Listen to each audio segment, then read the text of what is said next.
જય માતાજી। આજે આપણે ગુવારનું શાક બનાવીશું। તો હવે આપણે મરચું લસણમાં ભેળવી લઈશું ખાંડી।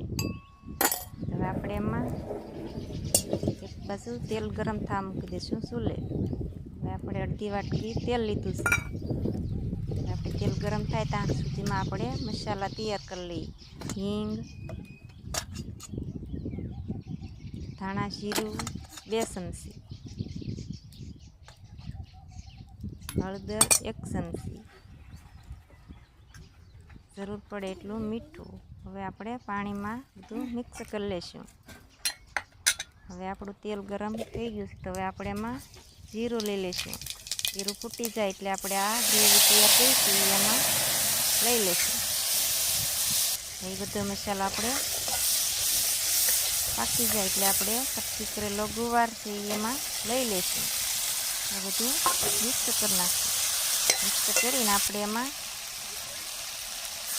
पाणी नामी देशुं। आपणे 1 लोटो पाणी नाम्युं छे। आ बधुं बळी जाय त्यां सुधी आपणे एने चड़ावीशुं। हवे आपणे एने ढांकीने सड़वा देशुं चूले। धीमा हाठामां सड़वा देशुं। हवे आपणे जोई કેટલું पाणी छे। हवे जी थोड़ुंक पाणी छे तो हजी आपणे घડીक सड़वा देशुं। तो हवे आपणुं बधुं पाणी बळीने कम्प्लीट थई गयुं छे। तो हवे आपणुं शाक सड़ी गयुं छे। तो हवे आपणे एने नीचे उतारी लईशुं। हवे आपणुं शाक तैयार थई गयुं छे।